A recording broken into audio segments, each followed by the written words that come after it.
gầm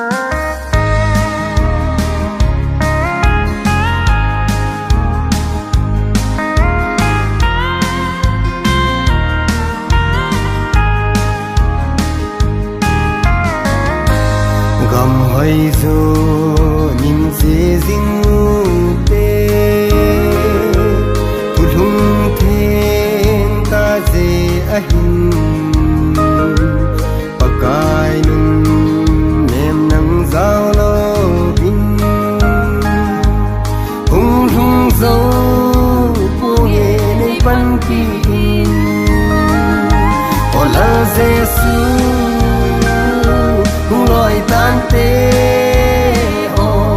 na thun cha ten ka nga la lui tha gao zen na gam hoi ka nga ita ve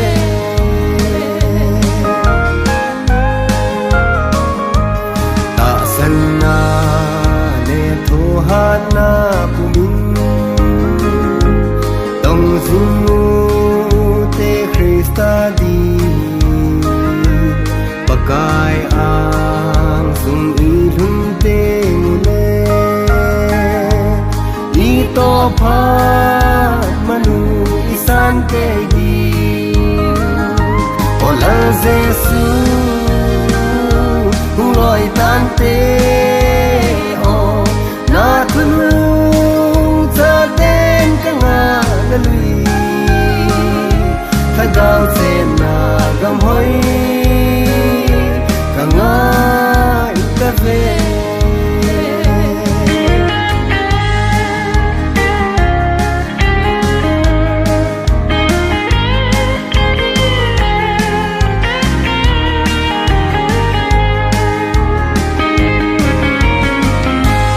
lei se chung ko ning li sung a hin thulhung za phalo atam ama ho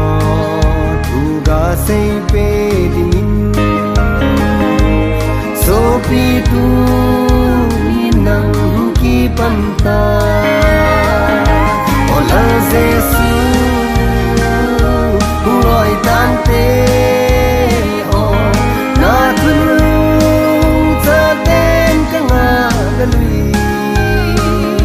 tha gao zen na gam hoi